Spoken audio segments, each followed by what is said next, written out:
C'est le chantier du siècle à Chambord. Faire renaître 6,5 hectares de jardin à la française, aujourd'hui disparu. Pour réaliser cet exploit, il aura fallu pas moins de 15 ans de recherche historique et des mois de travaux.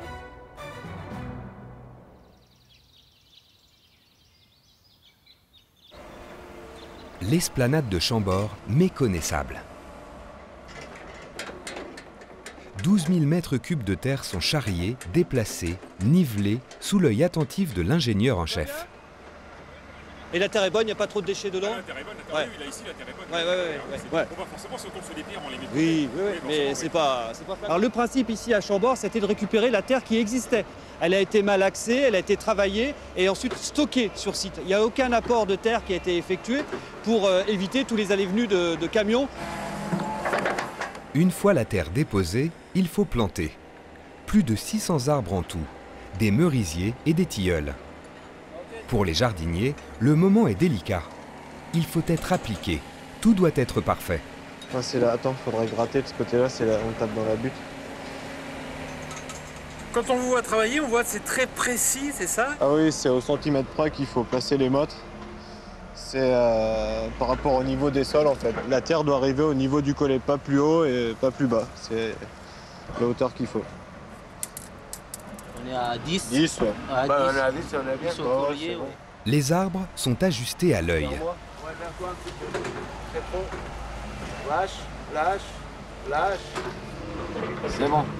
La plantation des arbres terminée, un mélange de calcaire et de gravillon est livré pour les allées du jardin. Au XVIIe siècle, il fallait des années pour réaliser ces terrassements. Aujourd'hui, il faudra seulement 3 mois pour finaliser ces sentiers. On emploie des machines qui sont réservées à tout ce qui est travaux routiers et travaux urbains en quelque sorte. Mais c'est du fait d'une ampleur en fait gigantesque de chantier. On est quand même sur 6,5 hectares. C'est bien. C'est bon? 1 cm d'écart. À 2 pas des allées en construction, un géomètre et un maçon esquissent les contours d'une des 4 fleurs de lys géantes. Donc là, je prends des cotes. Et grâce à ces cotes, ça me permet de savoir la position pour les courbes des fleurs et ainsi de suite. Donc après, ça me donne un point. Et puis Mohamed n'a plus qu'à planter sa tige. Il plante sa tige. Et comme ça, on a la position exacte de la fleur. Au sol, les piquets ébauchent le dessin. Des bandes métalliques sont soudées le long des tiges de fer. La fleur prend forme. Chaque fleur de lys couvrira 3000 mètres carrés, un demi-terrain de football. L'enjeu pour les jardiniers est de délimiter strictement allées et gazons. Le tracé ne souffre aucune approximation.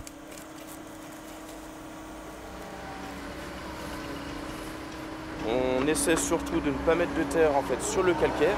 Si jamais il y a des petits ratés comme celui-ci, on repassera après avec un souffleur. C'est tout simplement pour les mauvaises herbes. Surtout faire en sorte qu'elles ne poussent pas en fait dans les allées.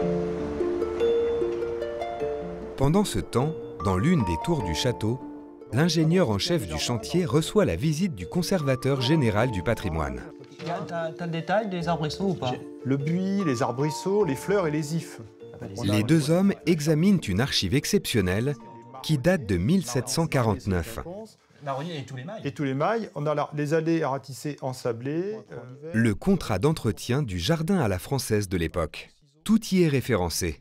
C'est une source précieuse d'informations. Donc le jardinier est tenu de ne jamais élaguer sans ordre. Ah bah, les archives, elles sont tellement précises, tous les documents sont tellement précis qu'on ne peut pas se permettre de faire une invention, c'est pas une réinvention, c'est une restitution à l'identique. Et on espère que grâce aux travaux, on va voir apparaître le fantôme de ce jardin.